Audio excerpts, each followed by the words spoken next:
오늘 제목은 레위인 제사장의 손가발이 되다입니다.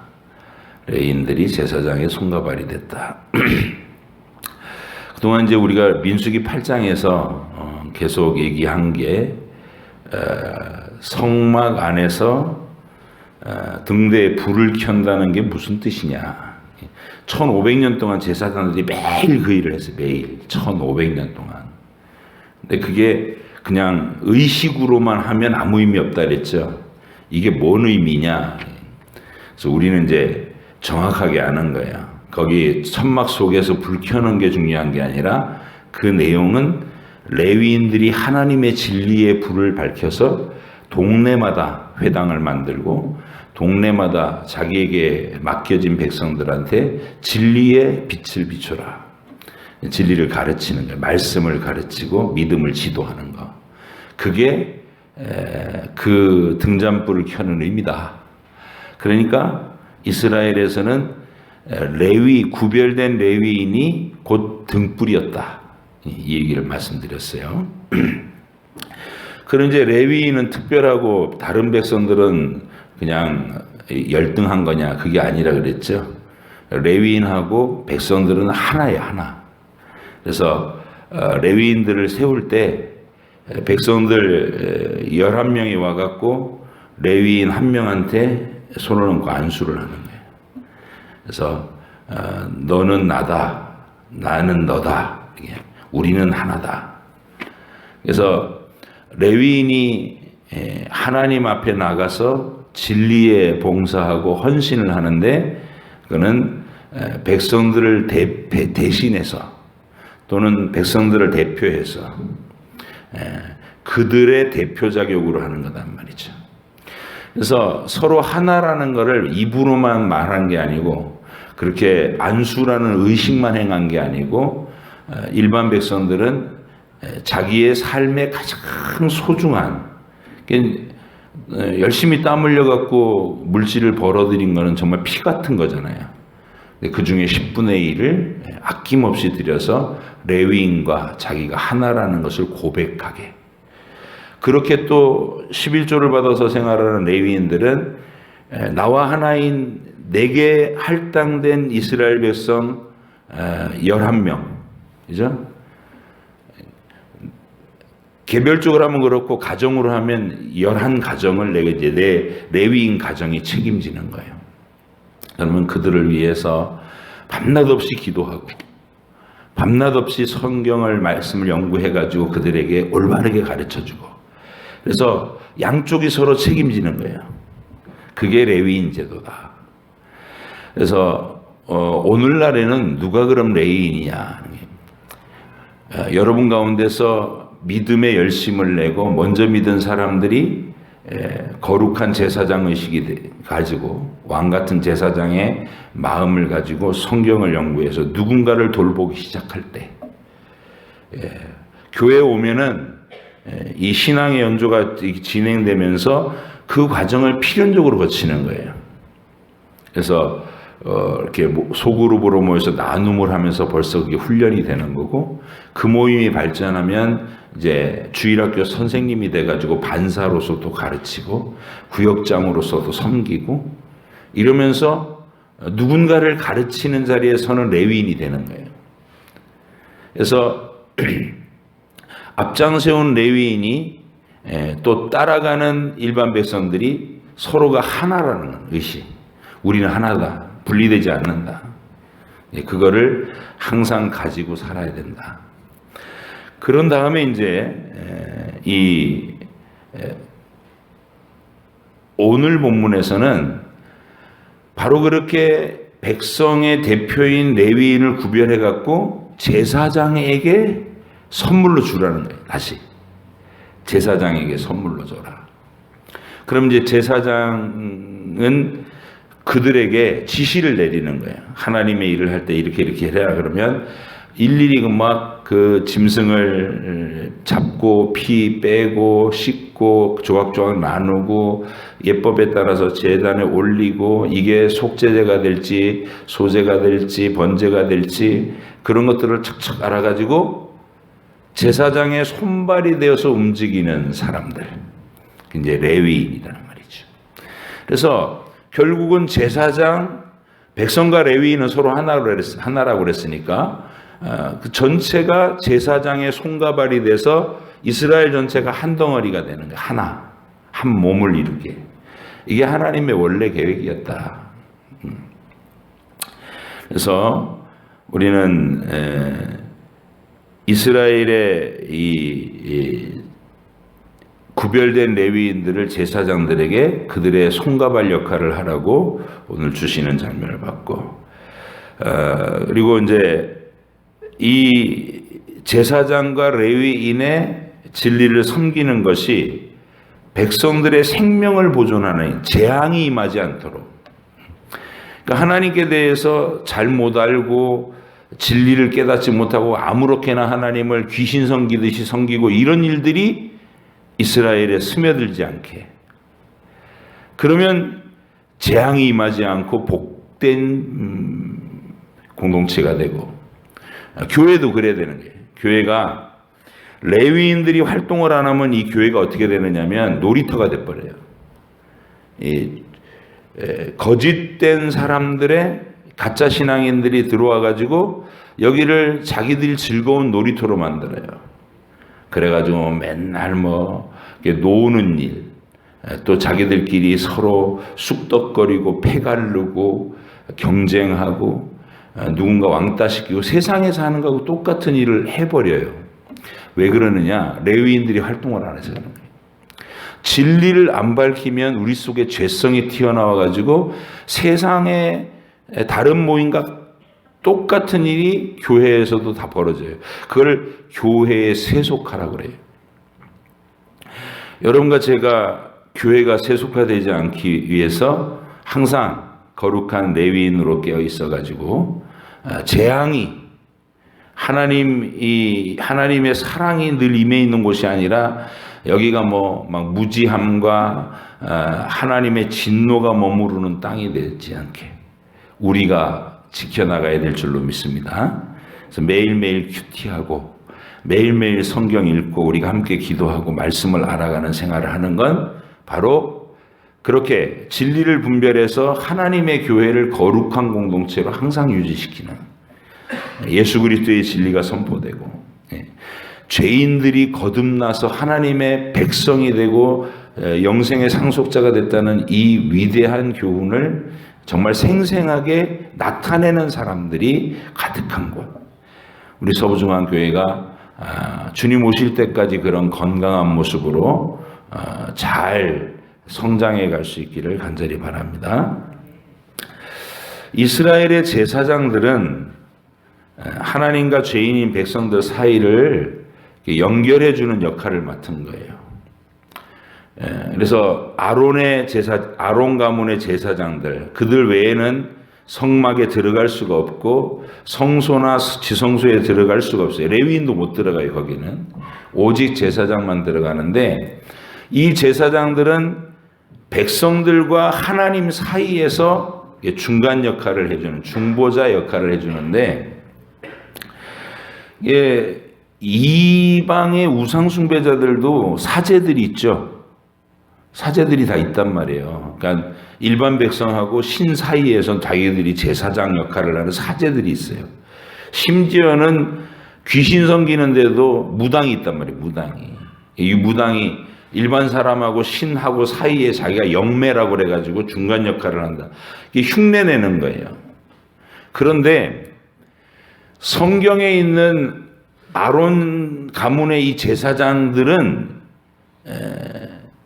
자기들이 중보자라고 착각할 수 없어요. 왜냐하면 하나님께서 하나님과 사람 사이의 중보자는 오직 한 분일 수밖에 없다는 진리를 처음부터 나타내셨어요. 그래서 이 사람들은 자기들이 제사장 역할을 하고 있지만 자기들이 중보자는 아니에요. 우리는 장차 오실 유일한 그 중보자를 보여주는 역할을 하는 상징들이다. 이걸 깨달아야 되는 거예요. 그래서 하나님하고 우리 사이에 이어줄 중보자가 되려면 자격이 필요한데, 하나는 하나님 편하고 하나님을 완전히 알 수 있는 하나님과 동등되셔야 돼요. 하나님이셔야 돼요. 동시에 우리의 형편도 완전하게 계신 우리 인간이셔야 돼요. 그래서 하나님이시면서 동시에 사람이신 분. 아담 자손 중에는 그런 분이 없어요. 아무리 위대한 인류의 현자도 하나님이면서 사람일 수는 없는 거예요. 그래서 하나님이 우리를 구원하러 오시는 중보자를 세우실 때 처음부터 여자의 후손이라는 신비로운 이름으로 예언을 하신 거예요. 여자의 후손. 그리고 아론 지파의 제사장들이 세워지기 전에 야곱의 12아들 중에 레위 지파의 가문에서 아론이 있잖아요. 근데 레위 지파가 아니라 유다 지파에서 그 구원자가 올 것이다 예언하셨어요. 그러니까 유다 지파에서 오는 그 구원자가 진짜 중보자고, 아론의 제사장들은 그 중보자를 각 시대마다 보여주는 시청과 교육 자료들인 거예요. 그리고 하나님은 다윗에게서 그 사실을 보다 분명하게 나타내기 위해서 시편 110편을 예언으로 이렇게 짓게 해요. 다윗이 어느 날 하나님의 보호자를 환상 가운데 보는데, 보호자 우편에 하나님과 동등하신 하나님이 계신 거예요. 이거 본 거예요. 하나님 우편에 계신 내 주께서,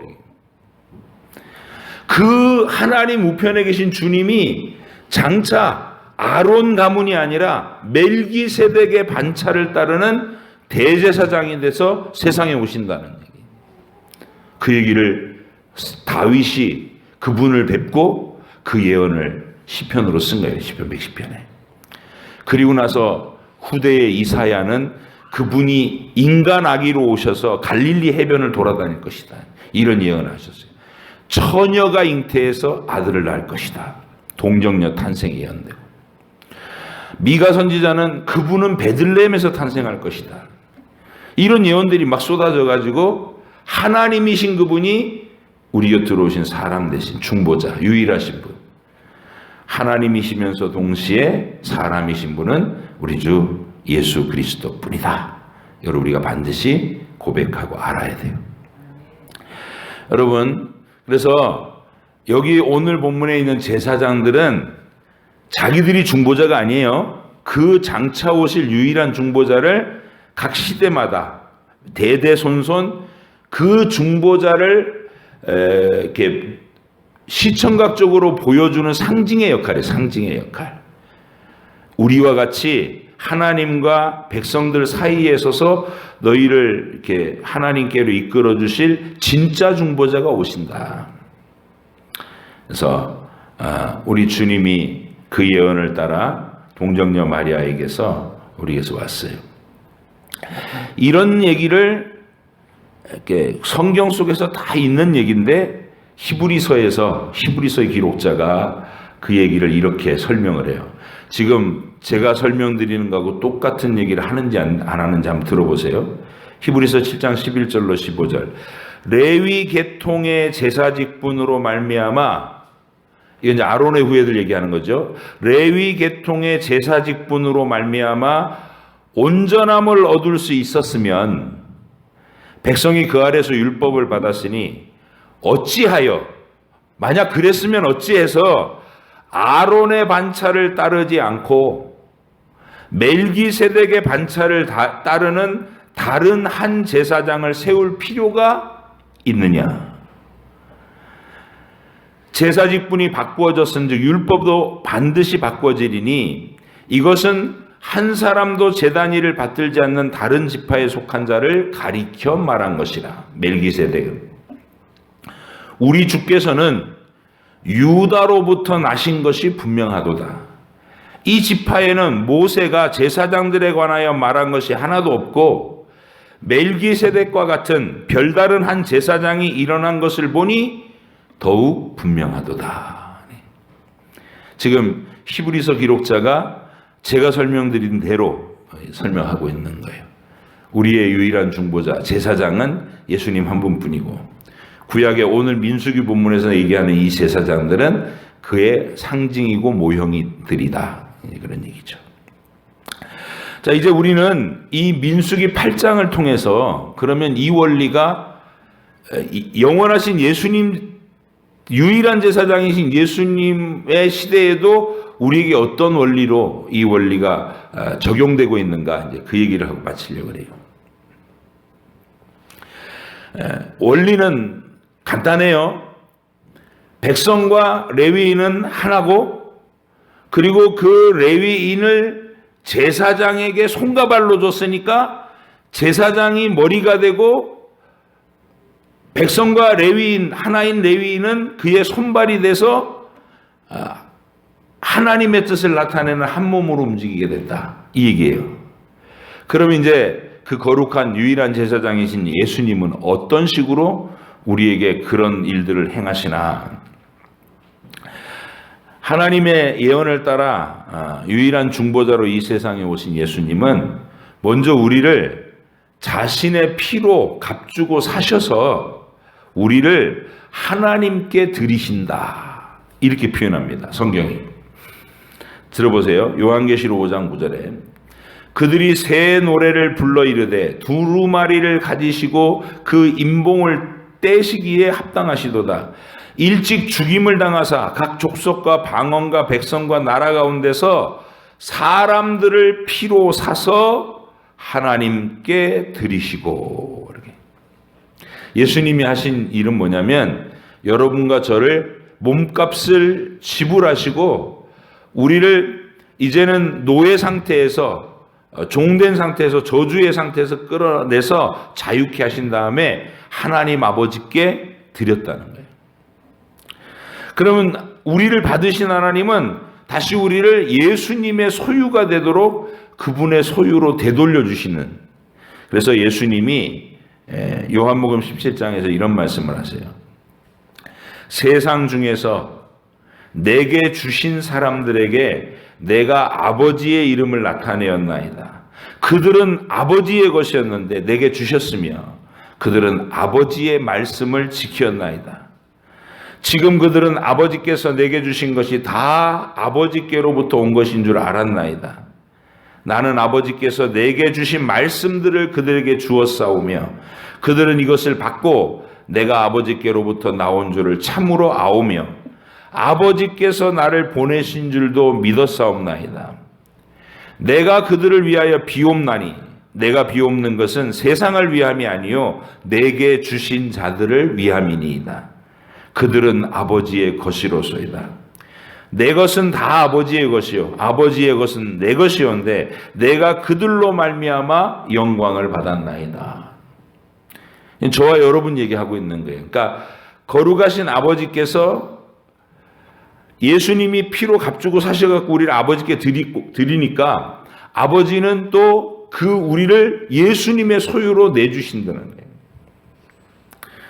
이렇게 예수님이 자기의 소유가 된 우리를 자신의 분신으로 삼으셔서 세상으로 보내서 거룩한 제사장이신 당신의 사역을 우리가 이 세상에서 계속해서 펼치도록 우리를 손발로 삼으셨다는 겁니다.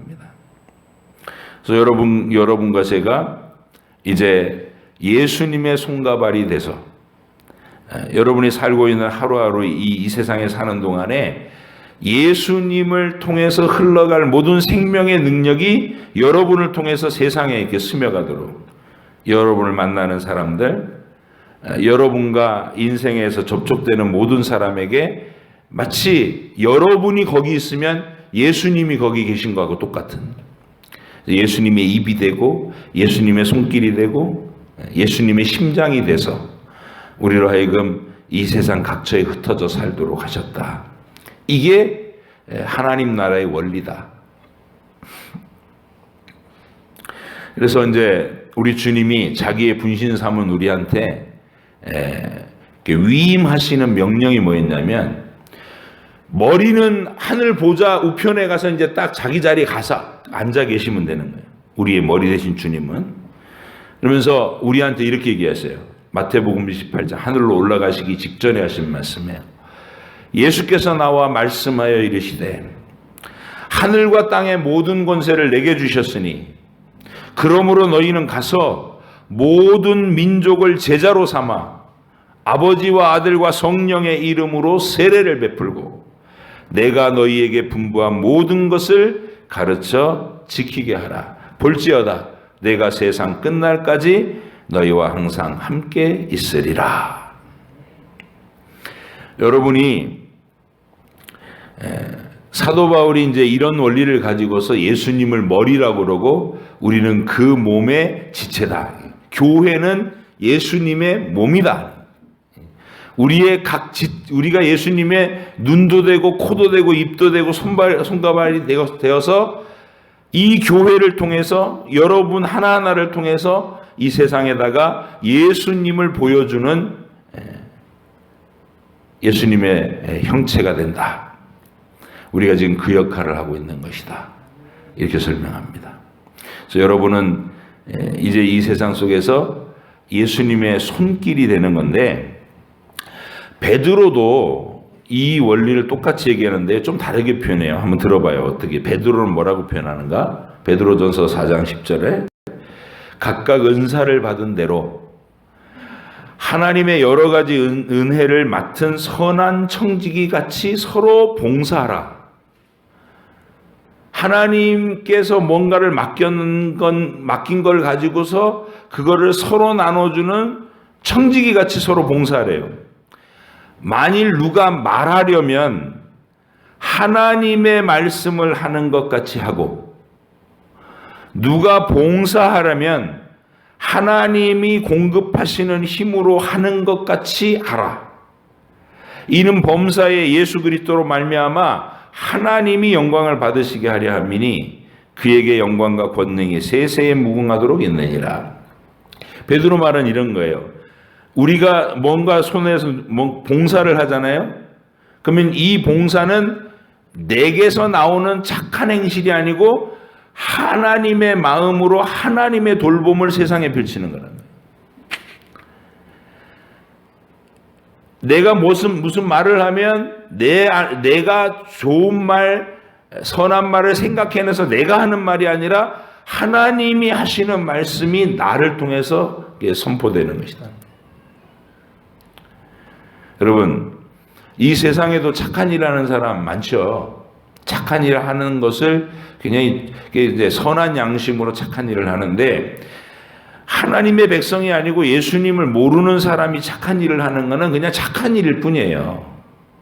근데 저와 여러분이 누군가에게 내가 예수님의 손가발이다라는 의식을 분명히 가지고 어떤 한 사람을 도와주고 어떤 한 사람에게 예수님의 복음을 전해주고 그리고 그를 사랑하는 마음을 지속적으로 표현할 때 나는 지금 하나님이 한 영혼을 돌보시는 일을 하나님의 마음과 하나님의 손길로 하는 것이다. 여기는 생명이 흘러가는 거예요. 생명이. 그래서 여러분이 착한 행실을 하는 건 세상이 하는 거하고 전혀 다른 거예요. 예수님이 오신 것과 똑같은 능력과 권세와 생명이 여러분을 통해서 건너간다. 여러분이 일평생 걸어다니면서 접촉하는 사람에게 이렇게 선한 말을 하고 선한 말을 하는 중에 그냥 착한 말만 하는 게 아니라 예수님을 알려주는 거 아니에요. 그죠? 우리 죄인입니다. 예수님이 십자가에서 그 피가 우리를 씻겨주십니다. 하나님의 자녀가 됩니다. 우리는 영생의 상속자가 됩니다. 어려서부터 계속 듣는 이 진리의 말씀을 누군가에게 전할 때 여러분은 한 영혼의 생명을 살려내는 일을 하는 거예요. 예수님과 같은 능력으로. 그래서 이제 우리는 예수님의 손가발이 됐다. 이 얘기가 오늘 핵심이에요. 레위인들이 제사장의 손가발이 되어서 성전 안에서 봉사했던 것처럼 이제 영원하신 제사장이신 우리 주님께 우리가 드려졌어요. 우리 예수님의 것으로 드려졌어요. 드려졌다는 말은 우리가 그분의 위임받은 손가발 역할을 이 땅에서 하게 되는 것이다.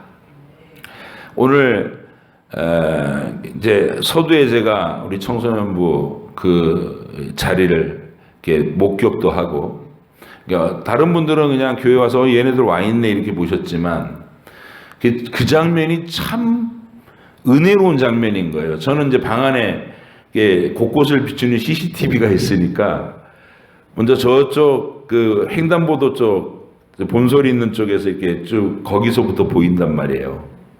그래서 1단의 무리가 툭 나타났는데 어서 많이 본 얼굴들이에요. 실루엣들이.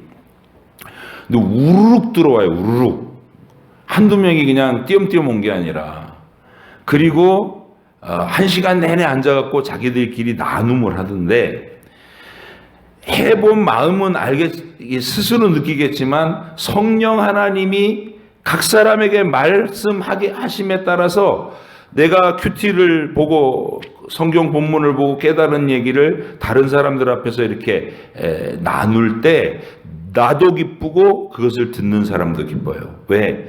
예수님의 음성이기 때문에, 성령님의 음성이기 때문에. 여러분이 그렇게 한 사람 한 사람 예수님의 손가발이 됐다는 얘기예요. 예수님의 입, 예수님의 눈, 예수님의 귀, 예수님의 손가발. 그래서 이제 그거를 교실에서도 한다. 교실에서도. 꼭 뭔가를 해야 되는 것만은 아니에요. 그냥 하나님을 사랑하는 자로 여러분이 앉아있는 그곳이 이렇게 생명이 흘러가는 현장이 되는 거예요. 현장이. 어느 순간에 말할 수 있는 기회를 주시고 어느 순간에 하나님의 사랑을 흘려보낼 수 있는 타이밍을 주셔요. 그래서 기도하면서 기다리면 우리가 예수님의 손과 발이 될 수 있는 기회가 항상 옵니다. 그 마음을 잃지 말고 제사장에게 드려진 레위인처럼 여러분들이 예수님의 손과 발이 돼서 여러분의 삶의 현장을 그곳에 생명의 우미 돋게 하는, 생명이 싹트게 만드는 멋진 하늘의 사람들로 살 수 있다는 사실을 꼭 깨달으시기 바랍니다. 그 나니아 연대기라는 영화를 보시면 이제 C.S. 루이스가 이 기독교 세계관을 이렇게 소설로 표현한 게 나니아 연대기거든요. 그 영화로도 잘 만들어져서 그 영화를 보면 우리가 예수님 안에 왕노릇한다는 게 저런 거구나. 현실에서는 그냥 학교 가방 메고 학교 가는 학생일 뿐이지만 그 나니아 연대기에 보면 옷장을 통해서 나니아의 세계로 들어가면 악한 이 세력에게 장악된 세상, 거기에 믿음의 능력을 가진 각각의 왕들로 이렇게 임명을 받아서 활동하는 게 이게 현실의 세계에서는 나는 내게 주어진 직장인이고 학생이고 뭐 이렇게 평범한 사람이지만 실제로 옷장 너머의 영의 세계에서는 내가 왕이다는 거예요. 예수님의 손과 발이 돼서 실제로 지금 누군가를 살려내는 능력이 있다는 거예요. 근데 거기에 왕으로 활동하는 자리에서 그 꼬맹이 소녀 하나가 뭘 가져왔니? 이 약병을 하나 가지는데 그 약은 죽은 사람한테도 떨어뜨려주면 살려내는 거예요. 그러니까 그게 우리의 은사를 표현한 거예요. 한 사람은 화를 받아가지고 대적들한테 용감하게 싸울 수 있는 능력이 있고, 제가 볼 땐 여러분 한 분 한 분이 각자의 현실에서 예수님의 손과 발이 돼가지고 그 은사를 드러낼 때 누군가를 살려낼 수 있고 대적을 물리칠 수 있고 악한 영의 사탄을 묶을 수 있고 그리고 이 세상을 하나님의 나라의 원리로 정복해낼 수 있고 미움과 다툼이 있는 곳에 내가 들어가서 예수님의 손과 발이 돼갖고 화평을 이뤄낼 수 있고 이런 멋진 자기의 어떤 가치를 아셔야 돼요. 그래서 여러분은 어디든 스며들어가기만 하면 여러분이 세상의 생명이 되고 여러분이 세상의 빛이 되고 여러분이 세상의 소금이 된다. 세상의 소금, 세상의 빛은 윤리적으로 착한 거 얘기 이전의 얘기예요. 물론 윤리적으로 하나님의 소금이 윤리적으로 썩고 부패한 모습으로 세상에 스밀 수는 없죠. 그래서 여러분이 하나님이 보내시는 곳으로 머물기만 하면, 임하기만 하면 하나님은 여러분을 통해서 하나님의 생명을 흘려보내실 것이다. 그 담대함이 있어야 돼요. 그래서 거기는 이렇게 왕따가 막 난무하는 교실일 수도 있고, 또 상사들이 막 갈구고 괴롭히는 직장일 수도 있고, 온갖 종류의 우리의 삶의 현실인데, 그곳에 내가 하나님께 임명을 받아서 파송이 되면 그날부터 거기에는 우리 예수님표 생명이 흘러가기 시작한다는 거, 이걸 믿으셔야 돼요. 그래서 여러분 가정에서, 여러분 교실에서, 여러분 직장에서 나는 예수님의 눈이요 입이요 손과 발이다.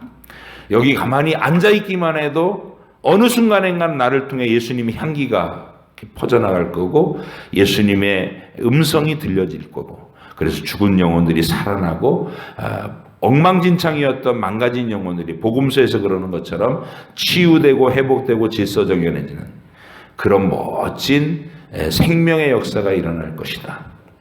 이것을 믿고 살아가는 우리가 되기를 간절히 바랍니다. 기도하겠습니다.